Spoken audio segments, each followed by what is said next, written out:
So saya nak kisah, saya nak kongsi lah satu kisah. Mak saya dia kena kanser pada tahun 2023 tak silap.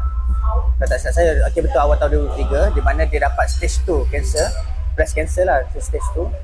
And then rawatan tu disusuli dengan macam biasa kemoterapi apa-apa semua, dan ditakdirkan dia punya breast cancer tu terpaksa dibuang.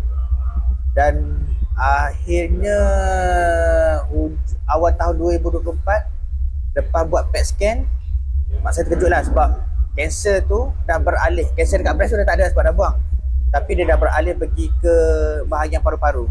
So masa pergi ke paru-paru tu kena stage 4. Terus pergi stage 4. Memang mak saya sangat down lah.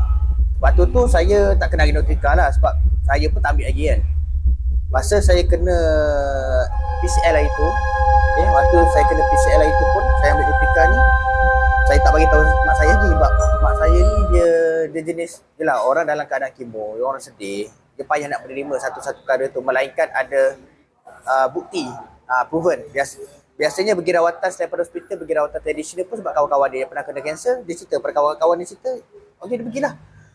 Jadi dipendekkan cerita, dia dah pergi macam-macam, sampaikan bila buat PET scan kali terakhir tu, dia punya kanser tu dah pergi ke jantung, dan dia punya paru-paru tu dah jadi berair, dah terlalu banyak air, tapi tak kena pembedahan lagi. So mak saya sangat down lah.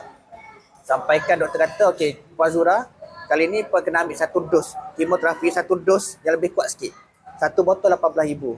Sekali ambil 4 botol. Besarnya, tapi sekali ambil 4 botol. So daripada situ mak saya nak tak nak hospital, follow lah, terima lah. So dia beritahu saya kata saya tak nak pergi dah mana-mana rawatan luar apa semua, tak nak. Kita sebagai anak, kita tengok mak kita lepas kena kemo, dia akan penat tau. Orang kemo ni biasa kena dia akan penat. Kena dia akan penat, panas, rambut pun gugur apa semua, dia akan lemah. And then hari tu saya terdetik nak try bagi mak saya nutrika. Tak tahu macam tu, macam tak apalah, aku nak belanja lah mak aku. Walaupun harga dia hampir 300, tak apalah kita belanja. Untuk mak tak apalah sangat. So memang saya kata tak apalah, try lah. So saya pergi rumah adik, mak saya ada rumah adik kat Elmina.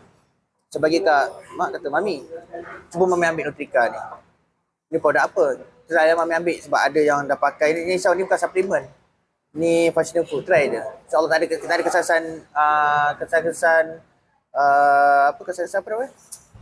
kesan negatif lah terhadap benda ni. Tak ada side effect lah kata. Apa mak saya ambil lah. Saya tak extra banyak lah kan. Dia kena 2 tahun, kena 2 tahun kanser pun payah nak baik. So saya memang tak expect besar pun ketika ni. Tapi sangat mengejutkan, seminggu lepas mak saya ambil, dia call saya. Satu minggu selepas mak saya ambil nutrika satu sachet sehari. Mak saya ambil satu sachet sehari. Sebab saya kata ambil satu sachet, jangan ambil banyak-banyak lah, takut tak boleh nak bergo kan. Makanya mak saya ambil satu sachet sehari saja. Seminggu lepas tu dia balik Kelantan. Dia call. Dia tanya khabar lah. Syafiq sihat? Syafiq ni Mami nak beritahu. Kenapa?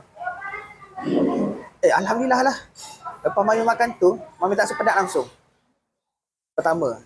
Yang kedua, orang yang kemoterapi, kulit dia akan kedut-kedut, nampak tua. Mami saya kata, bila makan, kulit dia cerah. Tegang dah cerah. So, tak rasa tua. Itu dia kata. Dan saya kata, alhamdulillah mungkin side effect pada ni. Tapi saya kata, tak tahulah, mungkin ada kesalahan lagi kan. Waktu tu, dia baru ambil kemo dos yang besar. So, saya tak rasa besar lah. Saya kata, mungkin sebab kemoterapi tu lah. And then, 2 minggu lepas tu dia pergi kemo. Lepas kemo, macam saya kata sebelum ni, masa start awal-awal dia kena kanser, setiap kali kemo dia akan penat. Tapi lepas yang ambil nutrika, lepas kemo dia boleh buat aktiviti macam biasa. Paling tidak dia tak ada terbaring lemah, dia boleh bercakap, boleh duduk. Kalau tidak dulu terbaring lemah, memang tak bermaya. So start pada tu mak saya kata apa? Dia bagi tahu daddy saja, abang, saya tak nak dah pergi mana-mana tempat, mana-mana rawatan, orang sana ke orang sini promote, tak nak dah. Cukup ambil nutrika dengan pergi hospital. So, nak tahu result yang paling kemuncak dia adalah bulan 8 ni, PET scan. Kita tengok macam mana kesan kanser tu. Kalau betul kanser tu tak aktif, saya boleh kata nutrika is the best lah. Betul tak? Betul.